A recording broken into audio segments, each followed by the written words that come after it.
So weird. It seems to be having, oh wait, setting up your meeting. Okay, we're gonna be live in a sec, I believe. You ever see the show Goliath? No. It's really good. Is it about people who try to go live? Yes. Okay. I feel like we're gonna be live any second, or if we're not already live. Meeting is now streaming live on YouTube. Hi, everybody. everyone. Hi. Hello, everyone. Welcome. Thanks for making the effort to tune in. That's right. I wish we could interact with you. I wish there was some way I could see you. I think, Allison, you have access to like comments, right? That's right. I can see the chat. You could have it as well, Greg, but I feel like with your ADHD, that would be very distracting for you. I am a Luddite. Is that what you call it? That's what I call it. That's what they call it. Yeah. Yeah. See, people are saying, hey now, hey Fitz. Hey now. All right. Should we start, Greg? Let's do it. Let's do it. Okay. Now. Hitting record on my recorder. Oh yes, I got to do that too. Duh. Get my microphone going over here. So distracted by the razzle dazzle Check, of 1, 2, streaming live. Turn it down a touch. Okay. Get excited. I know. All right, so let's do it. About parenting. And I'm excited to see you and to learn about parenting. 1, 2, 3. Nice. Nice. Okay. Here it comes. Get ready.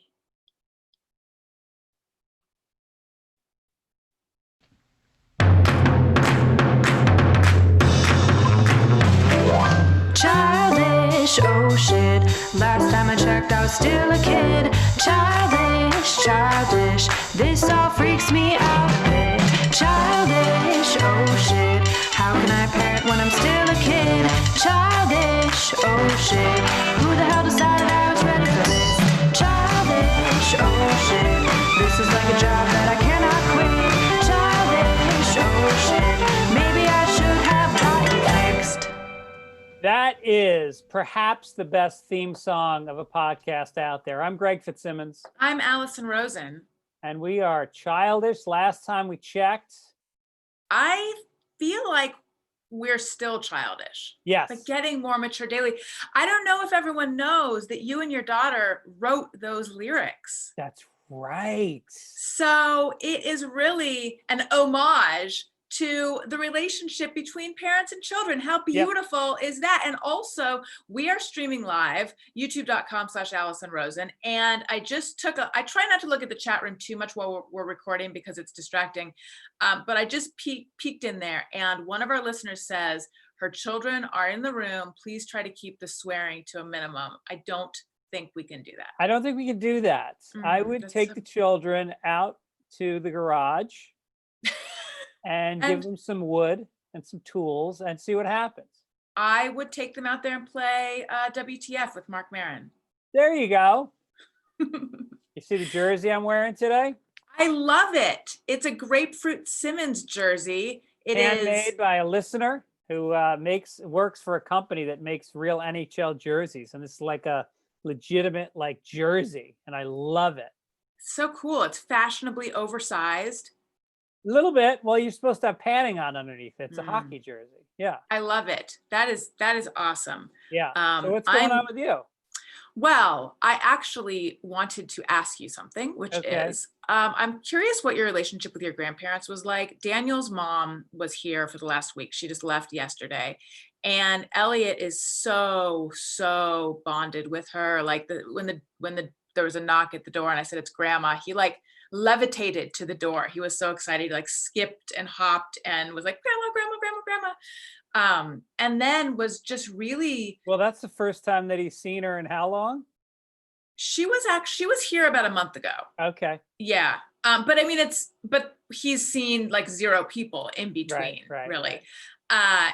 And anytime she went to the bathroom, he followed her. And I don't know how she felt about the fact that she had a little audience when she went to the bathroom, but we're used to it. So I saw there was some separation anxiety, and it's just the relationship that he has with her is so sweet. And it's the relationship that you're supposed to have with grandparents, but I didn't have that with mine because on my mom's side, they died when I was 6. And on my dad's side, they were always kind of like in our life, out of our life, and they weren't these sweet people anyway. Did you have a good relationship? Well, my father died at 53, and I think his parents died even younger. Oh, wow. So I got some badass genes. Say goodbye to the Fitz dog in a couple of years. I'm 54, so I'm on borrowed time already. When we do the plugs at the end, you should like do your goodbye for real every time. That's right. Because who knows? Nobody knows. God, Jesus Christ, God, and the Holy Spirit. They're the only ones that know. No, and then my mother's parents were, well, they were from Ireland, and my grandfather was legendary. His name was Florence McCarthy, and he moved to the Bronx in like 1930, and they used to beat him up because his name was Florence, because it was a woman's name. Girl's name, yeah. So it's a real Johnny Cash song. That's right. Boy named Sue. Boy named Florence. Right. And so he switched his name to Frank. Oh, that's a tough name. And then when he got really old, like before he died, we were at Christmas, and he's like, makes a big announcement. He goes, "I'm switching my name back to Florence." And we beat the shit out of him. We beat him. Right. Well, at that point, you really had the upper hand. I mean, he's an old guy. Yeah. He was old and weak. He had no left. He had no left hand. But he was the guy who used to sit around after dinner, and he would recite Irish limericks for dirty like an ones? hour. No, sweet ones. Oh, well, those are sweet too. Up the Irish mountain and down the rocky glen, we dare go hunting for fear of little men. And it was like all these like mystical kind of lyrics, and it was beautiful. And he was the guy that like every kid in the neighborhood would come by because he'd give them candy.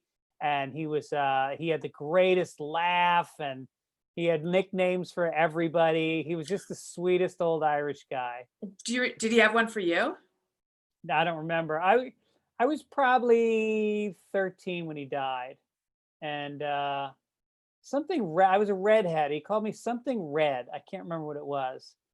And when he died, it was very sad because my family is very big. My mom had 5 brothers and sisters, and two of them had 7 kids, and a couple of them had 4 kids. And so there's a lot of cousins, and we're all around the same age. We all lived around the Bronx. That's where my grandfather lived. And it was a very,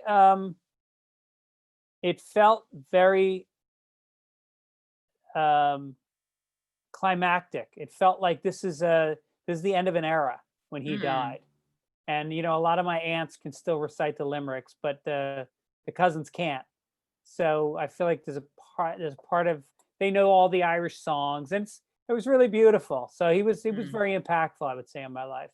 That's nice. Yeah. I at my school, we had Grandparents' Day. I don't know if that's something that all schools do, where people's grandparents would come and hang out with you during the day. And I never had grandparents that came, and it wasn't like a big source of pain or anything. I wished I'd had the relationship with grandparents that it seemed that my peers had. But something about watching Elliot with Diane brought it up for me again. And so my mom's parents died. She was like 31, and her parents died of cancer within 3 weeks of each other, which is so crazy. They had different kinds of cancer. How old were they? In their 70s. Oh. So they had your mom when they were old. No, maybe her mom was in her 60s. I think that's what it is. Her mom was in her 60s, and her dad was, maybe they were both in their 60s. Yeah, probably. I don't know. Yeah, because I don't recall them. Why am I grilling you on the ages? You're telling a good story, and I'm like Johnny Facts, like I'm writing a Wikipedia page. I think it's weird that you sent someone over here with a lie detector test, but it's okay because I've got a thumbtack in my shoe, and I'm going to press down when I need to. Oh, is that the secret? It's one of them. Oh, good to know. Why am I blanking on what's that? A polygraph. Yeah. Watching The Americans, I feel like The Americans had some advice on how to do a polygraph. Yes, that's right. They did. We are right now on season 5, which is the not good season, and I'm like, oh my God, make this season end. Wait, what's happening in this season? Because I loved every season of The Americans. Oh, really? There's one season that is known to be not as good, and it's this one. So this is the season with Tuan and Pasha.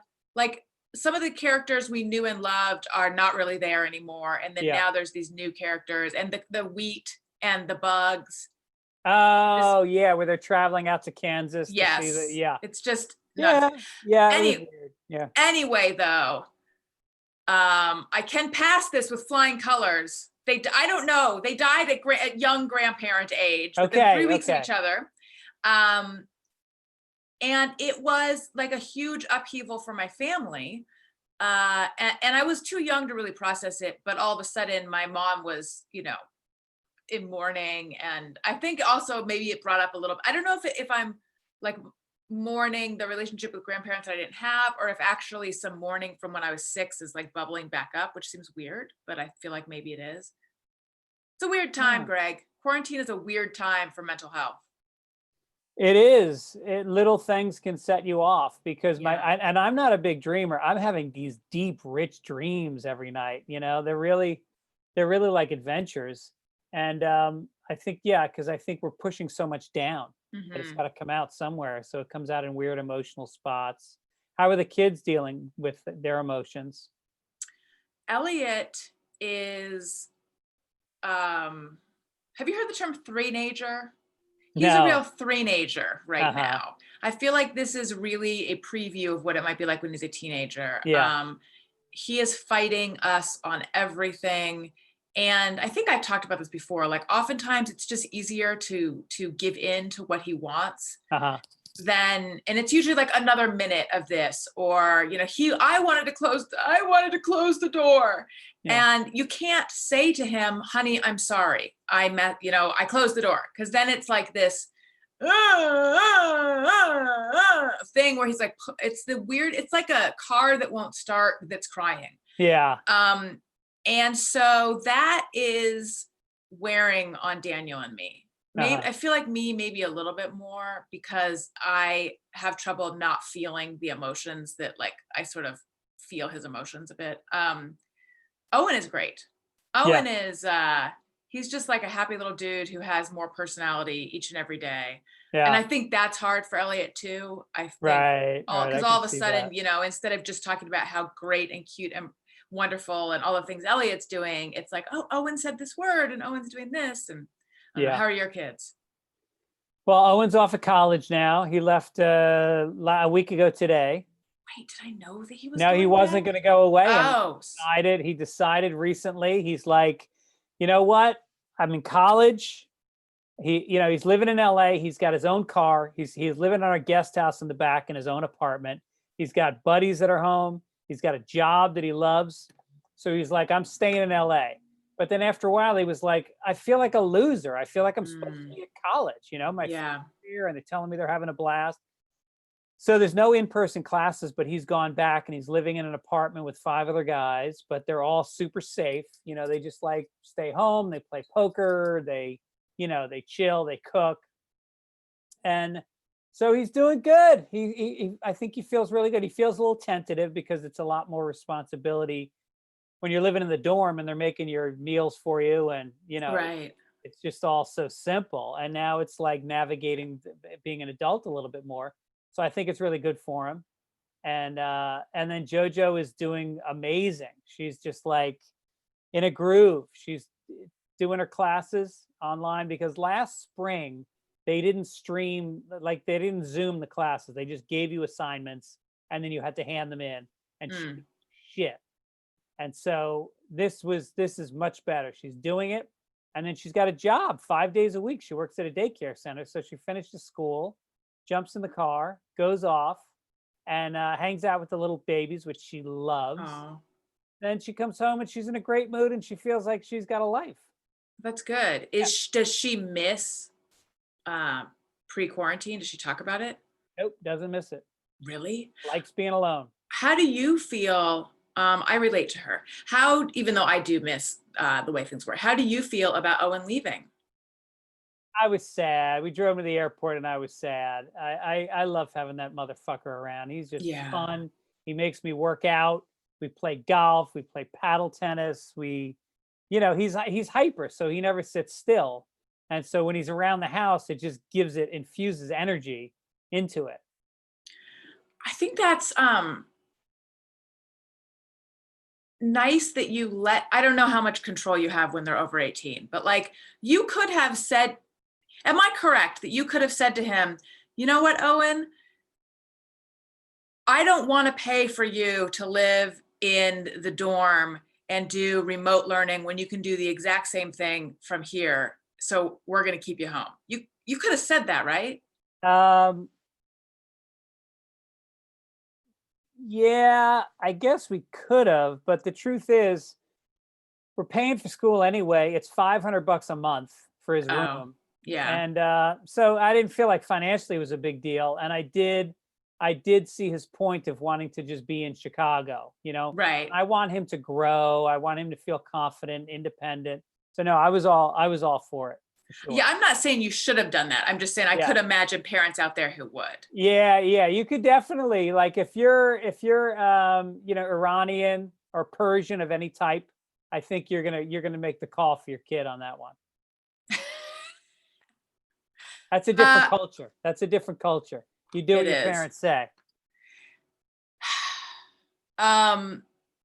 Yes, I actually just heard a story about someone.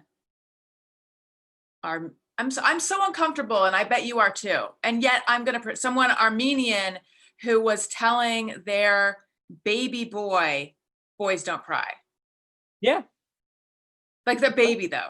The Armenians are tough motherfuckers, and that guy's going to grow up and he's going to sell some motherfucking carpets and he's going to say, you buy, you don't decide. I tell you, you buy this one. And the guy does buy it. So someone that we know from Mommy and Daddy and me, lived in Glendale, which is heavily Armenian, and lived near the Americana, which is their mall over there, and would walk their baby over there, and like all sorts of people would yell homophobic comments at him from his car because he was a man pushing a stroller. Really? Mm-hmm. I apologize about that. I just have a knee-jerk reaction when I see it. I have to yell. I want to show you something. It is funny because I can remember pushing the stroller around, and I live in Venice where there's, plenty of like same-sex parents. It's obviously very progressive and open. But there was times like when you saw other guys and you were pushing a stroller, you did feel a little bit like a pussy. Yeah. I mean, because I grew up, and I wish I grew up. People complain about all this like wokeness that's going on. I think it's so much of it is fucking great. I wish I had grown up in a time where there wasn't so much stigma about not being manly about everything that you did. And there's so much of my emotions that I push down, so much of my sensitivity that I push down, and it's still in there. There's still that like self-censoring homophobia. Mm-hmm. Yeah. I consider Daniel pretty woke. Well, there's certain areas where I feel like he could be more woke. But anyway, I mean, I watch him say things like, we're going to have to teach Elliot how to be strong. It's up to me to like teach him what it means to be a man. And half of me goes, I know what you mean. And the other half of me is like, I don't know that makes me feel weird. Cause maybe I don't know what you mean. Like, just let him be himself.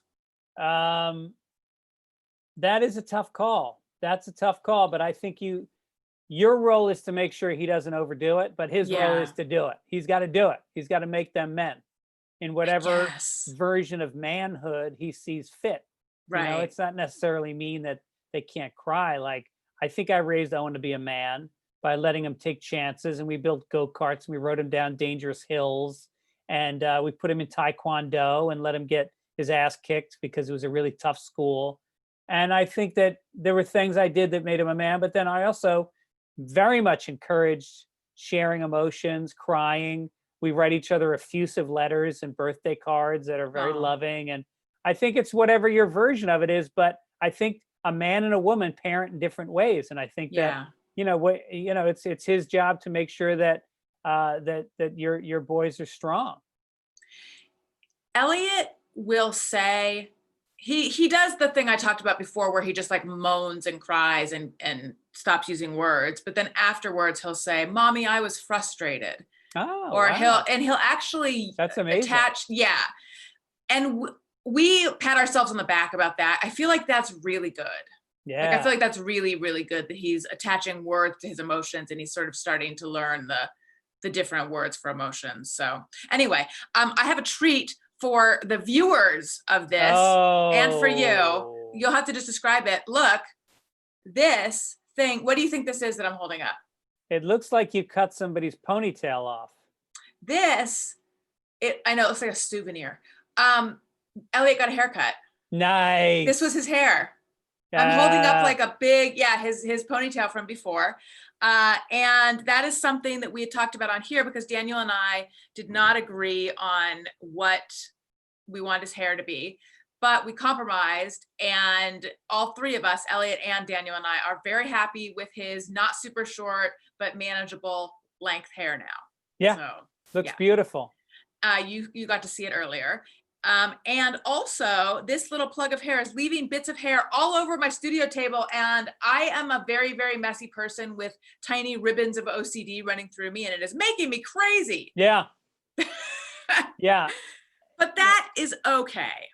How long are you going to save that hair for? You can be one of those freaks that has all his teeth and hair when he gets older. I have. It'd be good if he does get abducted, and God forbid he is abducted. Yeah, we You've don't got want that. hair. You've got that DNA for the dogs and for the Right. For the psychics. Yes. Her like I'm feeling a dog feeling. Okay. So this is not the only hair of his I have. That's the thing. But it was Daniel, Mr. Gotta turn him into men, who wanted to keep the hair, not me. That is the new manly, though. Maybe. The new manly is longer hair, especially in California. I know. Yeah. It's true. Speaking of California. Yes. Do you have fucking, it was snowing in my backyard last night. Snowing ash. Like literally it looked like there was a light flurry coming down. And my chest was, I have asthma. I started getting asthma. My eyes were burning even when I was going to sleep last night. And, it's not even getting coverage in the news. This is the largest fire in American history. And it's not the top story. Sometimes they don't even mention it on the news. I know. I've kind of forgotten about it. Each day I just stick my head out and I'm like, how smoky is it? Yeah. Yeah, that's crazy that you were having that much ash. I noticed we have these chaise lounges that have blue cushions, and I noticed that there was it looked like white dust on them, which I'm assuming was ash, but it really hasn't been that bad. It just smells like smoke, and the air quality, on my weather app says it's really bad. And then we had headaches one day, and my eyes were burning. Yeah. Yeah, it's really pretty incredible. Yeah, and people are fucking leaving California. I have so many friends that have moved in the last 3 months, and part of it is they think that there's a lot of reasons. Some of it is that Hollywood has gotten a little too woke, and there's a big cancel culture going on, and some of these are like the edgier comedians that I know. And are you comfortable naming names or no? Oh yeah, I mean Rogan left, Joey Diaz left, Duncan Trussell left. Where did Duncan Theo go? Von Law. Duncan went to North Carolina. I didn't know Theo left. Where did Theo go? Do you know? He went to Nashville. And then I had Tom Segura on the podcast the other day. He's talking about moving. They just moved sort of recently. Yeah, everybody's talking about it. Wow, I didn't know they were thinking of leaving. Who else? Ari Shaffir, all the Comedy Store guys have left. And so Rogan is opening a club in Austin, a comedy club. And I don't know how much I can talk about it, but it could be the new LA. Austin could be the new LA. And Austin already was a pretty cool city. I'm trying to talk my wife into moving somewhere. I might be done. Are you really? I might be done. I mean, I live in Venice. There's fucking tents on every corner. They're starting to show up on a sidewalk near our house. And I feel very mixed about it because it really is one of those not in my backyard things where it's here I am, this bleeding heart liberal that supports, being kind to the homeless. But then when they're shitting next to your garbage can in your alley and they're spray painting stuff and they're doing nitrous oxide behind your house. Yeah. And then you start to go like, I don't feel as Charitable. gentle. Yeah. I know. I went to a wedding in San Francisco in the financial district. And it was so just, I believe the correct term is unhoused now. It was unhoused people everywhere. And it was so depressing. And I felt conflicted about feeling that way. Yeah. Like I felt like I feel like I'm supposed to have a more charitable outlook about this, but it is just, it feels sketchy and it's super depressing. Yeah. Yeah. So you're thinking of leaving too. Wow. I think if we did, I don't think we could while JoJo is still, she's a senior in high school, so I wouldn't move her now, but I could see like next summer, maybe, renting out our house for 4 months and going back east, be near my sister and my mother and my nephews and aunts. And, I don't see why I would be here in the summer anymore. I have a question though about you look people. So sad, like I'm leaving you. I I'm feel sorry. like everyone's leaving me. We're That's doing okay. this by Zoom anyway. What's the difference? I know. That's fine. Well, just let me know where you're going and right. We'll follow you. That's cool, right? And then I can Zoom, we can talk over Zoom from the same street. But I mean, think about it. You can go, like, I hear about college kids, like my friend's daughter goes to Berkeley. She got a place with her 4 roommates in Hawaii. They're like, why the fuck wouldn't we just go to Hawaii? Our town is on fire. We're online anyway. So they're living in the north of Kauai. Oh, wow. Surfing and hanging out. And yeah. I know. Oh, that's like, yeah, people love the North Shore of Ari Shaffir moved to fucking South America. Oh, really? He's about to move to South America. I am full on. I am so confused about people who are internationally traveling right now because I thought that we are not allowed to go anywhere. Maybe he has to quarantine when he gets there. Oh, maybe that's what it is. Yeah. Yeah, I think it's depending on what state you're coming from. But he just quarantined because his parents, he was back in, I think it's Virginia, where his parents live. And he quarantined for 2 weeks in a hotel with his girlfriend before he went to see his parents. So then I guess maybe he can just leave straight from there. Ari Shaffir freaks me out. Yeah. Is he a freaky guy in real life? Yeah, in the best possible way. I only know him from the Adam Carolla show. He came on, and then he was trying to get me to come on one of his podcasts years ago. And then I have invited him on, and it was like, there was like, it just never happened. But in general, I get this real like edge, like so edgy, it makes me uncomfortable. Like he's the kind of guy where I feel like you just don't know what he's going to say when you're around him, and it might make you super uncomfortable. Is that right? I had him on when I was in New York writing on Crashing, I was doing my podcast out of the Comedy Cellar has a podcast studio upstairs. And it's really an apartment. They turned an apartment into a studio. And so there's a bathroom with a shower in it. And so Ari was on the podcast and we started talking about torture. And we started talking about what it would be like to get waterboarded. Oh, I vaguely remember this. Yes. And I said, how about we waterboard each other? And I was kind of kidding around. He's like, let's do it. Let's do it. So we go in the bathroom and the shower had a nozzle, a detachable nozzle. And there was a towel. And he laid on his back with his head down, lower in the shower. Wow. And I started spraying the shower head over his face. And it took a long time, but then eventually the water started suffocating him. And it literally, this is what waterboarding is. And he like was screaming in agony, and he popped up, water was shooting out of his nose and his mouth. And we started laughing. Allison, we laughed for 7 minutes.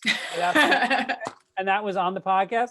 And then as soon as he calmed down, he goes, want me to do it to you? I was like, fuck yeah. And then the exact same thing happened. He's insane. Did it scare you? Like, did you feel like you were suffocating? Because you were? Oh, it's bad. Yeah. I truly understood why there's a reason why the UN says that this is torture. And you right. Do it. Yeah, that sounds like Ari. Well, listen, if you guys are, okay, when I went to college and it was like winter break time or spring break time, I had this weird feeling that I didn't want to be the last one on campus. There was a couple of times where like, it felt like everyone left and then it was just me and then I left, but was stuck there before, like I was left behind. And I will not go through that again. So if everyone's leaving, kindly let me know. And the Rosencwances will follow. Yeah. Not really. We're kind of stuck here, but I think I've talked about it before. I do have this sense of like, and we're here. Why? Yeah. There's no reason that we need to be here right now. Yeah. Listen, should we do a little bit of news? Let's do some news. Let's do it. Let's listen to our news thing. Time for the news.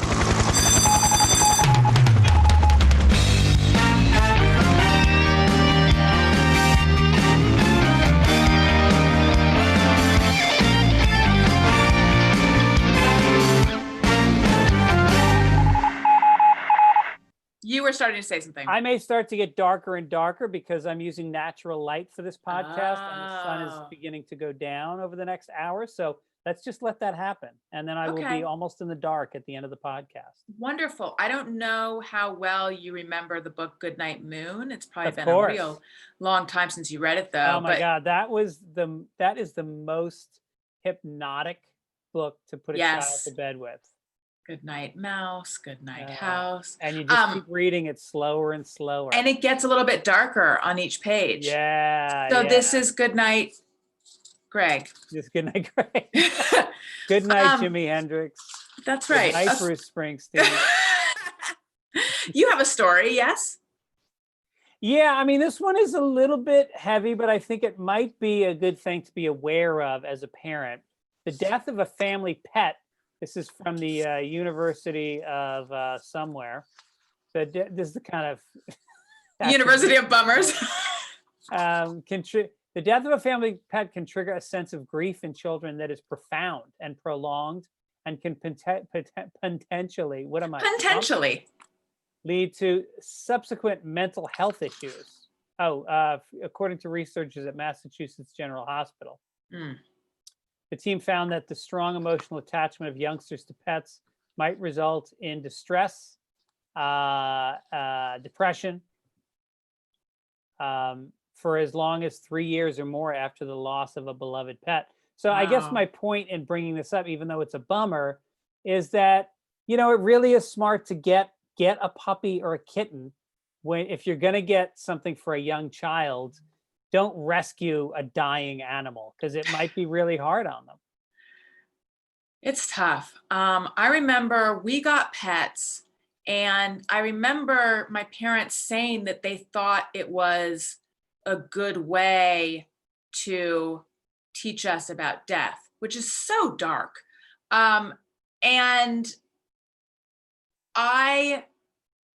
But then I remember a therapist saying, not in relation to that, but in relation to other stuff, saying like, I don't know that one can really get better and better at grieving. Like, just because you've been through loss, it doesn't make the next loss better. In fact, easier to deal with. There can almost be a cumulative effect of loss. So I would agree. Don't buy like the Von Trapps of dying. Don't buy 7 dying cats. Well, how old is, what's your dog's name again? Wendy. Yeah, Wendy. How old's Wendy? She is 6. Oh, okay. So she's middle-aged. She's got some years left. Ahead of her. Yeah, but my sister and I had chickens when we were very little. And mine was named Golden and she named hers Dum Dum. That's how young she was. And Dum Dum just keeled over and died one day. Like this little chick. And I remember it was very sad. She's like, she didn't say chicken, she said chicken. My chicken died. It's very sad. So that was pretty tragic. And then our grandparents died. So it was tough. Yeah, but when grandparents die, I think there's a sense to the universe for them. They're old and, you can kind of explain to them that old people die. But when a young chicken dies, even if it's Dum Dum, you really start to feel your own mortality. She was like 2 or 3, and she did feel her own mortality. My fucking dog, I have 2 dogs, and they're so expensive. We just took them to the doctor, and basically because there was gunk in her eyes, and so we brought her in to see if she had conjunctivitis, and they checked her out. They did a glaucoma test, gave her some drops, $250. It's crazy. Insane. And then the other dog went in today to get his shot and a checkup, $200. I know. Have you ever looked into pet insurance? This is not an ad read. Well, no one's going to give them to us now. They're too old. Yeah, I know. If that's the smartest thing you can do, highly recommend pet insurance. I know. Wendy has like the slightest heart murmur. So I imagine that she probably couldn't get it either. But when we discovered that she had a slight heart murmur, I was like, God damn it, I should have gotten pet insurance, because this could become something expensive. Yep. Listen. I crunched the numbers on having a dog in terms of food, grooming, liability insurance, babysitting while we're away, furniture that was ruined, checkups. Guess how much of the lifetime of a dog would be? $18,000. $30,000. No. Yep. What are you feeding them? Gold. Well, that's your problem, Greg. I know. That's the only thing they'll eat. 14 karat? No, we can give them 18 karat. It's fine. 18 karat? That's even more expensive. Oh, it is? It's been a long time since you've shopped for jewelry, it seems. Yeah. 10 karat is a little cheaper, but I mean, that's still, it just goes right through them. That's very expensive. Yeah. Your ring is probably 18 karat. That's 10. No, I don't know what it is. It's yellow gold. Yeah. No, rose gold. It's pretty. You got any stories? I sure do. Here's one that will make you want to murder someone. At least it made me want to murder someone. Also, from Massachusetts, a Massachusetts high school student went in person to class on the first day of school, despite having tested positive for coronavirus days earlier. Now, is there any way you're thinking that maybe they didn't have the results back? They didn't know? No, they knew. This is from Attleboro High School. Attleboro is a city about 39 miles southwest of Boston. So the student, and I don't really blame the student, I blame the parents, but I blame all of them. The student was tested September 9th, received the positive result September 11th, and went to school on September 14th. And as a result, 30 students are now under a 2-week quarantine. The principal said that contact tracing helped the school identify who might be at risk. Jail. I know. So that's in that regard, the article is annoying or unsatisfactory, because it's like, I want the quote from the parents explaining why they did it. I want to hear if they're fined, if they're going to jail, like what they're doing. I mean, what's happening, and it doesn't have that information, but there should be some stiff penalty. Well, I think if you give somebody AIDS, you can be sued and charged for negligent homicide if the person dies. Knowingly infect somebody with AIDS, which I think going to school with COVID is the same thing. Yeah. If somebody died, I think that they would have a legitimate suit against this family. What were they thinking? What were they thinking when a bunch of college students at, I can't remember the university, but they had a party. 3 of the 7 guys that lived in the house had COVID.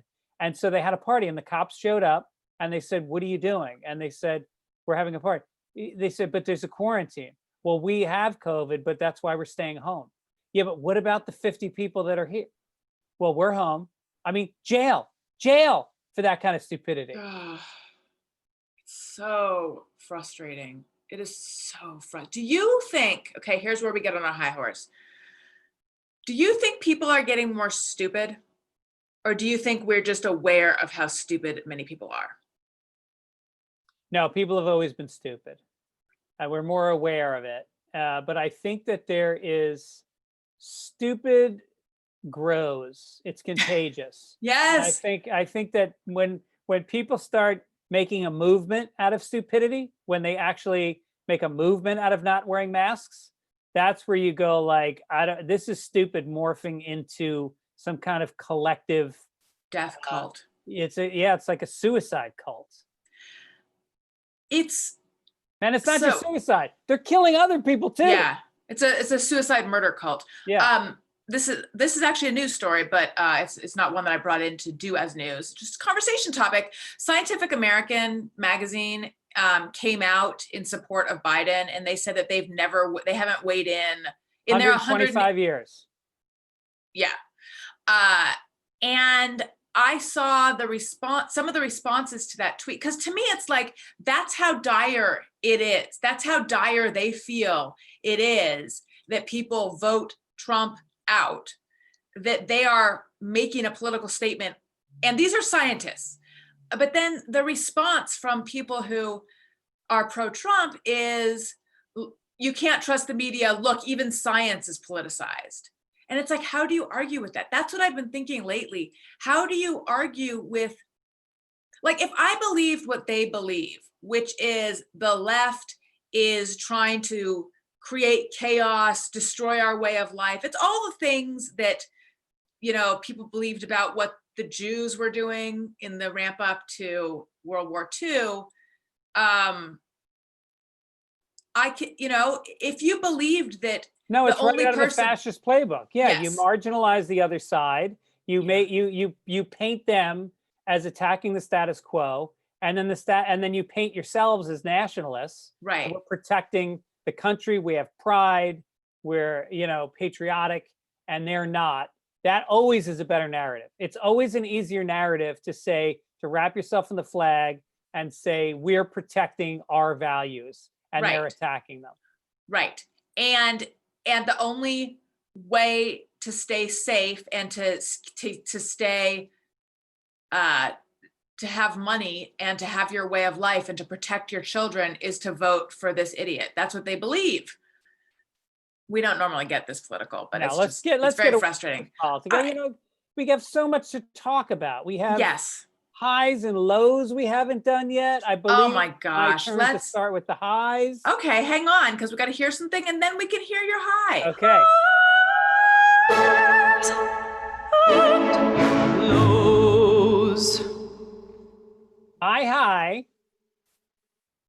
This past week, and somebody pointed out to me on my podcast, they requested that I talk about this because I've already talked about it on my other two podcasts, Sunday Papers and Fitzdog Radio. Okay. That my daughter and wife and I, since my son left, we kind of had a bonding week, and we watched all 5 Twilight movies one night after the other, Monday through Friday. There have been 5? 5. Oh my word. Yeah. Or as Elliot would say, oh my heck. The acting only improved marginally throughout the progression of the 5 films. I can't believe there have been 5. Yeah, there's been 5. Wow, Greg. I think they're done. Did you get into it? Did you enjoy it? Oh, yeah, totally. I mean, it was almost like watching all the Harry Potter movies. It's like you get sucked into this world, this kind of fantasy world, and it's a lot of tropes. It's a lot of kind of like archetypal figures and good and evil and all that. But it's adorable. It's adorable. And at the end of it, you feel like, yeah, that's it. Let's stop making them now. But what's crazy is the 4th one. I don't want to be a spoiler, but let me just tell you what happens. Can I spoil? Yeah, let's just tell everyone, hey, Greg is going to tell us what happens in the 4th Twilight movie. So if you don't want to hear it, skip ahead. There, I've issued a spoiler alert. All right, so that's a spoiler alert. So in the 4th one, she's still human. She hasn't become a vampire yet. He's a vampire. He gets her pregnant. So now you got to go to the playbook and go, all right, so she's carrying a fetus now that's part vampire, part human. And so what happens is the fetus starts attacking her. Why? Because that's what vampires do to humans. Okay. And so the argument becomes everybody's telling her to have an abortion. Oh, wow. And so she says, it's my choice. And she keeps using that phraseology. My Choice. Well, the woman who wrote it is Mormon, right? Oh, is that right? Or was Mormon, I believe. Yeah. Well, it becomes a very pro-life film. It's all about what she may die keeping this baby, but she's going to have it anyway. She's either Mormon or was Mormon. In fact, you people in the chat room, if you know, I'm going to look in there in a second. So if you happen to know what Stephanie, whatever her name is, was the deal with that, let us know. I read Twilight, very, very long book. And I enjoyed it a lot. I felt silly at the time because I was an adult and I felt like I'm reading, young adult fiction, but it was well done the way they do it. And I mean, the way that vampires are sort of a symbol for adult sexuality, I think. Yeah. And it was very like romantic. And I saw the first couple movies, but I mean, it's just news to me that there's 5. I'm pretty sure there's 5. It could be 4, but I think it's 5. Yeah. Ask the chat room, our little Google engine. All right. I'm as straight as a mountain road, but I'm still team Jacob. No, not me. What's Edward? Is that team Edward? Yeah, Edward. No, I was Jacob. Jacob and I'm not gay, but this guy's body was so perfect. It was so like tanned, and I think he's part Native American. And so he's got this brown kind of. Oh yeah, Taylor Lautner. Oh my God, what a hunk. He's attractive. He is attractive. And then when you'd see him next to Edward, who was all pale and scrawny, you were just like, there's no choice here. I remember in the books, the vampire's skin sparkled. If they're in the sunlight, the skin starts to sparkle. That's the rule. All right, but I'm not getting getting that rule so often in the movie. There was so many times they were outside in the sun and they didn't sparkle, and you were like, look, if you guys are going to tell us the rule, pick the fucking rule. Is no one reading the script? Okay, Chris Jewell says she was Mormon and said it was her greatest influence. But the question is she still Mormon or was she formerly Mormon? Okay. Something I was going to say. Oh, yes. Greg, did you watch True Blood on HBO? No. I'm not a Dracula guy. That's why I wouldn't have watched Twilight if I knew it was a Dracula movie, a vampire movie. Vampire, yeah. It was actually really good, except for then it went off the rails and was like kind of unwatchable. Yeah. All right. My high was watching Elliot with his grandma. And I know I already talked about it, but it just was really, it just warmed my heart. She slept in the past. So we have a bed, an extra bed in Owen's room. And in the past, she slept in there. But the last time she was here, she felt like it was interrupting Owen's sleep. So have you met Daniel's mom? Yeah. She's a very tiny lady. Yeah. And she's tiny and she's comfortable wherever. It's like the opposite of me. And so we have a pretty comfortable couch in the living room. So she just piled up a bunch of blankets and slept on the couch in the living room and was comfortable out there. But before she would go to sleep, she and Elliot would snuggle and read, and he would sometimes fall asleep with her. Yeah. And so he was like, she was getting ready for bed, and he was sitting there waiting for her. And I came over to him and I said, "Can I have a snuggle?" And I just meant, "Can I hug you?" And he said, "Yes, but that's grandma's spot." Like pointing next to him. And it's just so, that's just nice. so sweet. And in the morning he would be like, "Where's grandma?" And I don't know. I was worried that, because today's the first morning without her, and I was worried that he would wonder where she was this morning because he was like a little bit confused last time, but he didn't. So anyway, that's my high, watching how sweet he and his grandma are. What's your low? My low was last night, or should I say around 3 a.m. Well, first of all, JoJo's got some dry cough, and I'm a very light sleeper. And so she kept coughing. She'd have a coughing fit, at midnight, 1:30 a.m., 2 a.m., and I keep waking up. And then finally I'm asleep deep, and the fucking alarm, the fire alarm in our room went off. And I don't know if it's because of the smoke. And so I had to get up, and I found a step stool in the bathroom that says Josephine in cut out letters. It's very unstable. And I put it down and I stood on it, and and I'm wearing just a pair of boxers. Picture it.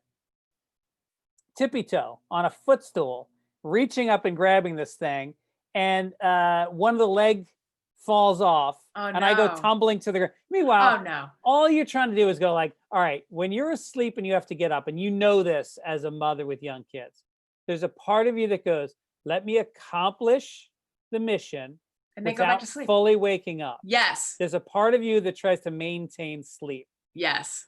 And so I'm trying to do it, even though this thing, it's so fucking loud, and I'm Mhm. still trying to maintain it. And then I fall on the ground, Oh God, and Craig. then I get another step stool, and then I go up, and I'm trying to unconnect it, but it's dark because I don't want to. I'd wake Erin; she's fucking awake, and so it took forever. And then I could not get back to sleep, and then I laid in bed until about 11:30 this morning. Did any part of you think there might be an actual fire? What's weird is it's happened to 2 of our other alarms over the last 6 months. So I don't know. Maybe there's methane in our house. We had a guy come over and check, and he didn't find any. So maybe it's just bad alarms. We're going to get new alarms. This Josephine step stool, is it like a puzzle of like cut out Yes, wood letters? We have exactly. that for Yeah, Elliot. yeah, Did you it's get the it as a best. gift? We got it from my accountant when she was born, so it's 17 years old. We got it when Elliot was born. Yeah. How nice. Okay. Sorry. I said okay as if we're moving on to like a topic or something. We're not. We're still talking about you. No, you're low. Let's hear your low. Okay. My low. This is silly, but it's a low nonetheless. So with Can we Elliot, start calling this segment Milo Foreman? yes, let's do it. Okay, let's do it. Milo Foreman. Not Wait a minute. Milosh, is it? Is it Milo or Milo? I think it's Milosh. Wait a minute though. Milosh Forman. Milosh. The the Larry Flint guy. Wait, who's Milosh Forman? I don't know.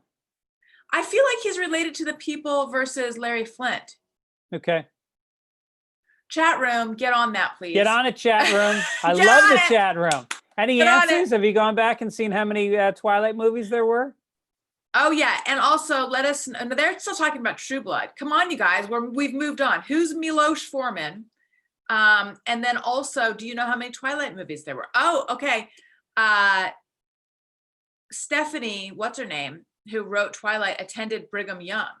Oh, that's a Mormon university. But Lee Bruns says no momo, which is a funny way of saying no longer a Mormon. No Okay. momo. Right. All right, Milo. So with Elliot being so meltdowny and tantrumy, I find myself doing extra silly things because that kind of brings him out of it, because he'll just start laughing and then forget about it. So one of the things that he loves is when I pretend that my feet want to go in another room, but I don't want to go. So it's like, I like it. yeah, it's like, oh no, oh no. And then a foot shoots out there, and then I have to pull it back with my hands. And then I get my leg, near my body. And then the other, oh no, the other one goes. And then I get the other one. And then together they go. And he thinks it's, and then I'm like gripping onto the furniture. Oh no, help me. Oh no. But it involves ultimately my feet pull me onto the ground, and then I'm like flopping around on the ground. Wow. I love the commitment. I know. You didn't know I did physical No, comedy. I didn't know. It's very, very painful eventually. It's Yeah. like, I'm too old to be flopping around. I wish, like, you are limber and lithe. I feel like you could do a somersault or a cartwheel still, right? Sure, absolutely. I don't even know what would happen to me if I tried to do a somersault. I get stuck. I in did a some flip position. off a rock in Catalina Island. I did a back flip into the ocean. That's so impressive. Yeah. Yeah. All right. So go on. Yeah. I like turn too far in one direction and I'm stuck. So anyway, it's just, I regret that he loves it so much because he requests it and then I do it. So, and it's painful. So that's my low. My low is being forced to do this bit that is physically uncomfortable, but gets results. Yep. Yep. You set yourself up for that one. I really did. Yeah. That's the thing about kids is like, yeah, it takes, people don't realize the commitment it takes physically to entertain them, Yes. all the like, I used to do the thing where I'd push them on the swing and then let their feet hit my chest and I'd fall over backwards onto the ground. And then again. Yeah. All right, again. It's like, fuck, what am I doing? My sister, so she's a lawyer, but she's like also very, very, she's in her work life, she's like very serious, but she was also very, very silly. And so she used to do an impression of a dead bug, and it was a fly who had been hit with a fly swatter. And she would like cock her face in this like sideways way and snort. And it was the funniest thing. Yeah. And I am like a kid in that if something cracks me up, I'm like, do it again, do it again, do it again. And she says it's, speaking of painful, she says it's too painful and she like won't ever do it. And it was truly one of the great losses, in addition to Dum Dum the chicken and my grandparents, was the fact that my sister refused to do the bit that she was put on earth to do. The dead fly. Yeah. Dead fly. So good. Someday I'll learn from the master how to do it. Yeah. And then I'll be able to do it. Did we Greg. get the Instagrams or no? Yes, we did. Oh, let's do some Instagrams. Yeah. Does people know? I don't know if we have a little sting for this. I'm starting to get dark in here. Oh no, we do. We do. Here we go. You wrote. That's for emails, isn't it? We multi-purpose use it. Okay. Yeah. So the idea hey Greg, is, you should listen to Childish sometime. It's a good show. what channel is it on? Oh, well, you can get it wherever you listen to podcasts. Oh, wow. Yeah, What but about if I want to watch it? Oh, you can go to youtube.com/Allison Rosen. So many old episodes are up there. It's great. Yeah, but sometimes I just want to call the show. How do I do that? Oh, I'm glad you asked. Call like to leave a voicemail, asking a question. I know you guys do voicemails sometimes. Yeah.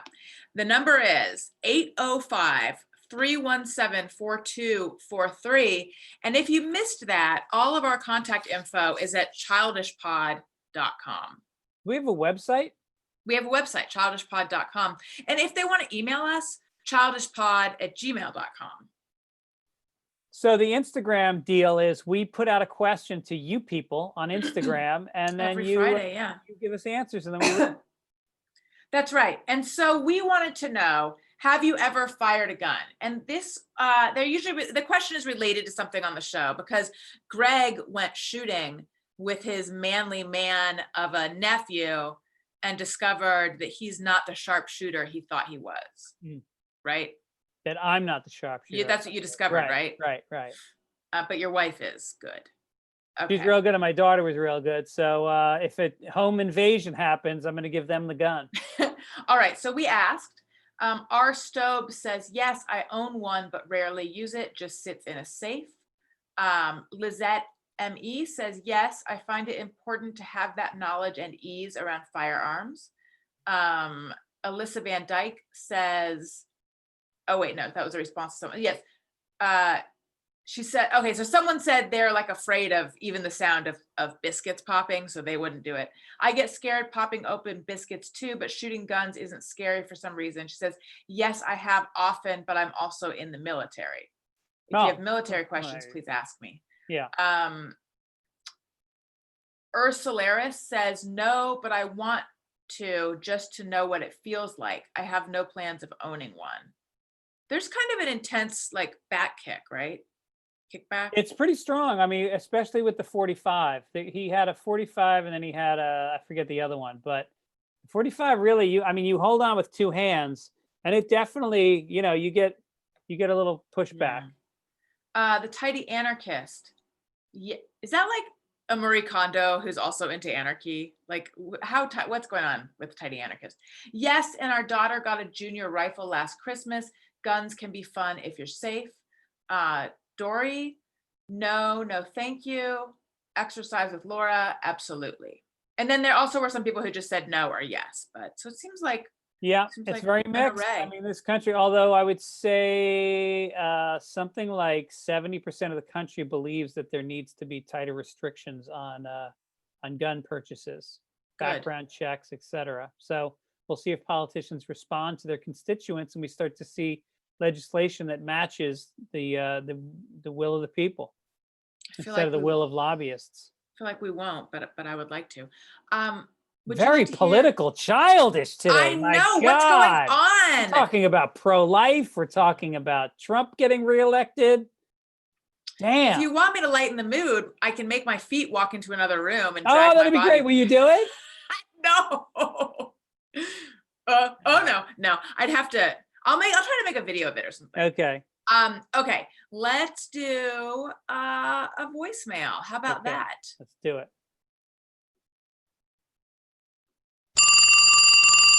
You rang. I feel like a real stick in the mud that I'm not doing it on the show. Well, Whatever. put out the video. That's all. Yeah. I'd rather see it with the kids enjoying it anyway. Thank you. Okay, here is a voicemail. Someone wants our advice. Hi, Greg and Allison. This is Kelly calling from Arkansas.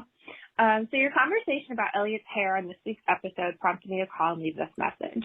My little boy is going to be 2 next month, and he has yet to get a haircut.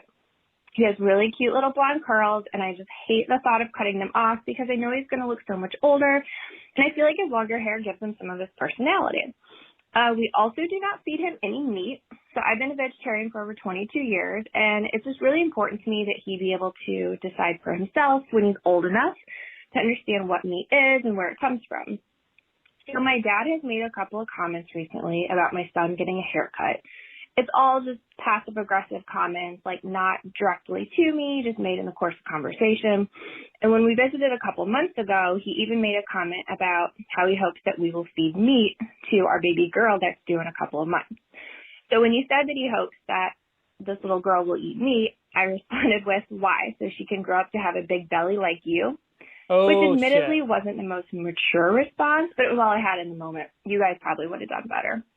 And then I said, while we're at it, you don't need to worry about when my son is going to get a haircut either.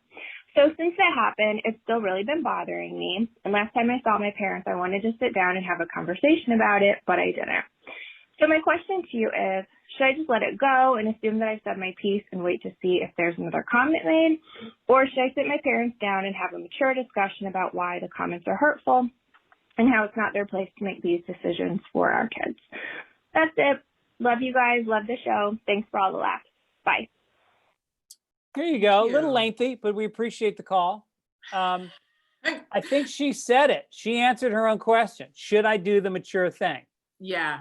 Always I do the agree. mature thing, sit down with them. It's such a load off when you can communicate in a respectful, polite way where you're supportive of what they're trying, and just say, look, you did a great job with your parenting, and I respect it.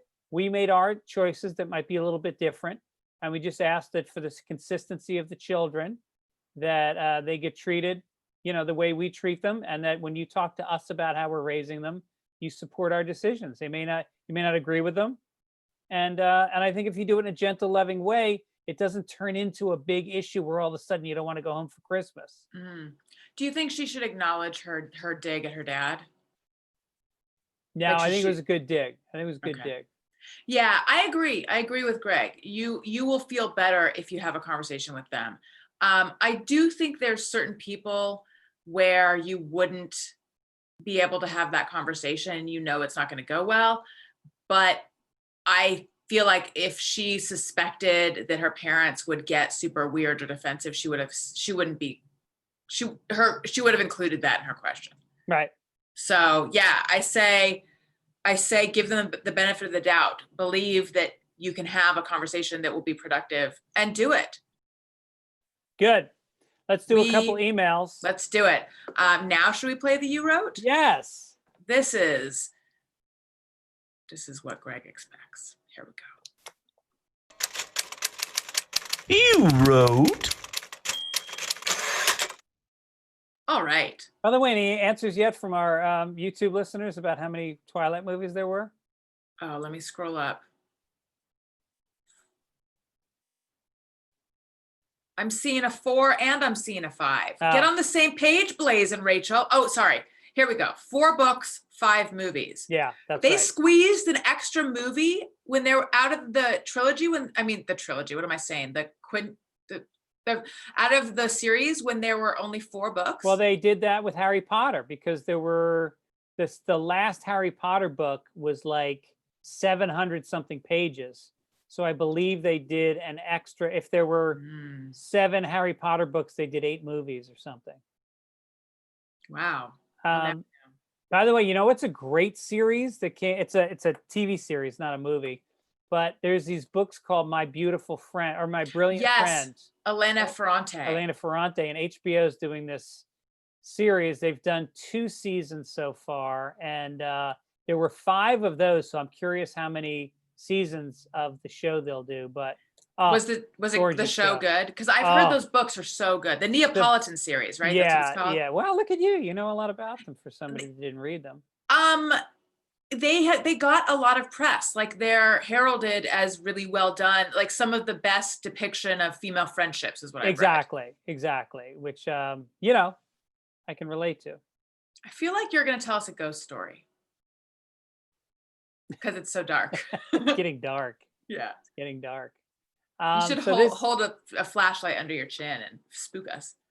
We get a lot of hard-hitting questions from our listeners, and sometimes Alice and I have to get together before the show and go through these so that we're giving, and I'm being serious, we want to give mature answers, we want to be responsible, and sometimes you guys ask us stuff that's pretty meaningful.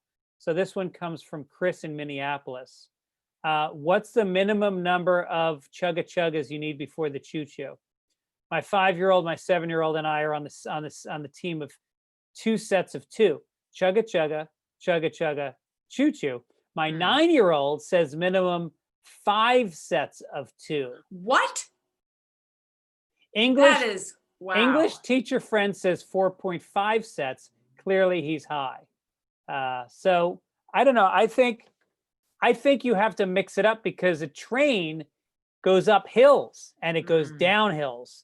And when the train is on even ground, I believe it's 2 sets of chugga-chugga, chugga-chugga, choo-choo. However, on an incline, it could very easily be 5 sets. Chugga-chugga, chugga-chugga, chugga-chugga, chugga-chugga, chugga-chugga, choo-choo.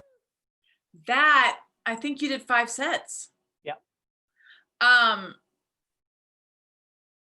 I would say this is going to blow your mind, and I'm afraid it's going to get me kicked out of the podcast club and also the train club. But my answer is 1 set of 2. Yeah. I don't regularly. Did you say no? You're saying just chugga chugga choo choo? Yeah. Chugga chugga choo choo? Yeah. That's when it's going downhill. That's right. When it's coming down the mountain. Yeah. I mean, I'm not saying I would only ever do chugga chugga choo choo, but I'm saying I could see myself starting with a chugga chugga choo choo, chugga chugga chugga chugga chugga chugga choo choo. Chugga, chugga. I think you're also going to mix up your tempo on the chugga chuggas again, depending on the terrain, depending on, is Casey Jones driving the train high on cocaine? Then it's going to go chugga chugga chugga choo choo, chugga chugga, Would you like to hear a song that I learned, and I'll go to split screen. This is a song that we learned in Mommy and Daddy and Me, and it involves a train, and it is so stupid, and yet we all remember it. And it's going to make you cringe that I'm doing it, but I'm going to do it again. Okay. Mushroom, cheese and crackers, chicken fricassee, soup.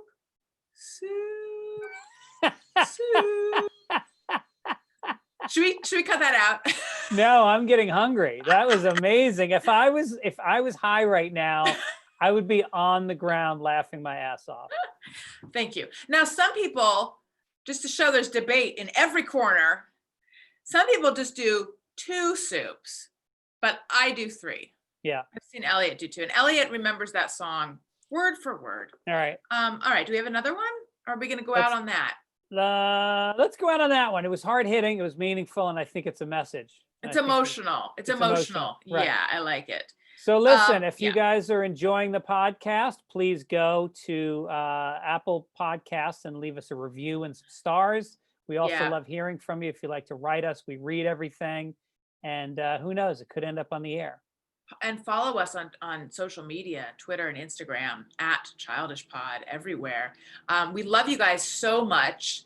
And we are going to stick around if you're in the chat room, and then we'll go in and we'll do a little chatting in a moment. But we're going to end the podcast. Greg, would you like to plug anything? Tell anyone about anything? Sunday Papers comes out every Sunday. Me and Mike Gibbons cover the news section by section in a funny, acerbic, edgy way. Who are these guys?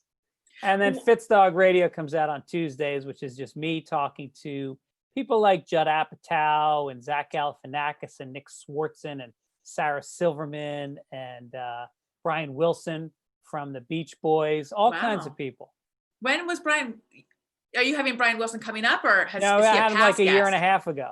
But That's great. You can get the premium membership and get any of the back 850 episodes that I've done. Wow. And I would love if you would check out my podcast, Allison Rosen is Your New Best Friend. It comes out Monday and Thursday. Monday is a one-on-one, similar to what Greg was talking about, like Fitzdog Radio, the flagship show that launched all of us. And Thursday is a group show. And I just had Jerry O'Connell on. Oh, he was he's a great. hunk. Yeah. He is a hunk. Man, is he. Yeah, and that was delightful, and that's on YouTube. So youtube.com/Allison Rosen, but also wherever you get podcasts. And follow me on social media at Allison Rosen. Greg and I are both on Cameo. Dig it. I am Greg Fitzsimmons. I'm Allison Rosen. And we are Childish. Okay, I've turned that off. Have you turned that off? Turned what off? The recorder thing. Oh, yeah. There we go. All right. Okay. Let's do it. Let's go into the chat room. You could, if you wanted to see it, Greg, you could just go to youtube.com, like click into it and then just mute the video because it's a little bit delayed and it'll be distracting. Okay. So I'm going to go to Allison Rosen. youtube.com/Allison Rosen. Rosen. YouTube. Milos Forman did indeed direct Larry Flint. There we you go. I'm so glad that I was right, because I was like, or is he like a Czechoslovakian ruler? All right. So I'm going to mute this. Yeah. Oh, and then go to live chat. Where's that? In the chat room, it's probably set to top chat, but you can make it live chat. Oh, I see. Live chat. All right. There we go. We forgot to do they said we won't do it. We couldn't do it, but we've done it again. Yeah, we forgot to say that, but we're saying it now. We're saying it now. Love the Twilight talk. They did it. Fitz, are you doing any live shows yet? I have my first live show coming up next weekend after 8 months, just a 10-minute set. Well, Lee, Bruns. I did one show in 6 months and I enjoyed the shit out of it. I had so much fun. And I'm going to do another one, I think, next weekend. So I'm dipping my toe. But where are you doing it? Somewhere in Burbank. It's like a rooftop show.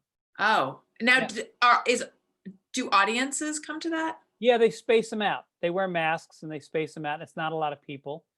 And I bring my own microphone. I've got my own microphone that I bring to the show. We do it. We had, I think I mentioned that we had tickets to a show at the Pantages, and Ticketmaster had not refunded it because they're like, it's just being rescheduled, but they did just refund it. Good. So yeah. Let's see.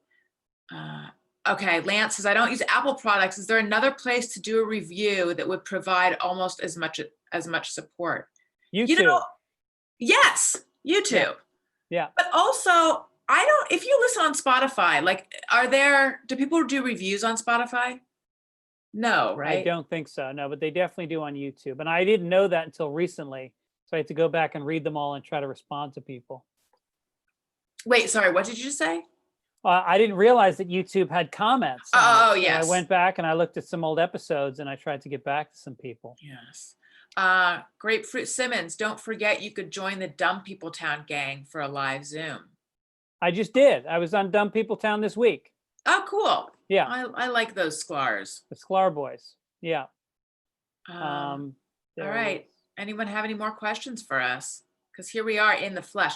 Kathy says, thank you for a great show. Love your curls, Allison. Thank you. I've just started curling my hair now, which is, it's very ridiculous because I have naturally curly hair that I chemically straighten. So now I'm curling it again, but so be it. Such as quarantine. You look beautiful. Thank you, Greg. You Yeah. look beautiful as well. Very, very dim. Yeah, very dim, very bald. My daughter just shaved my head for me this week, so I'm feeling tight. Let's see, anything else? If not, I say we, Fitz, got any input for Allison on how to get Ray's stuff out of her lawn? It's a good not question. still there. It's still here. No, it's We not. haven't seen him in months. I think Oh we my talked to him a little bit. God. Daniel talked to him on the phone. But yeah, it's still here. You know, I think it's just become part of the house. I think we own it now. Do you ever use it? No, I don't even, it's just covered with like a big, like trash bag. I don't even know what it is. I think you should start using it and then he'll get it out of there. Yeah. Well, I think a lot of it, Daniel realized a lot of it could be tossed. Daniel Yeah. realized if he cared about any of it, he would have come and retrieved it. Right. So it's just ours to like get rid of at this point. Yeah. All right. Well, listen, thank you guys for tuning in again. It is really meaningful to us that you guys make that extra effort. Yes. We hope you enjoy watching us as well as listening. Tell And, your friends. Tell your friends. Tell your friends. Tell some strangers. That's right. All right. We're going to say goodbye to you guys. And then Greg, we got to take a few photos. Okay. Oh, you're so, that's okay. It'll be funny to take these It'll be dark funny. photos. Yeah. Yeah. Okay. Bye everyone. Have a good Peace out. night. Bye. There we go.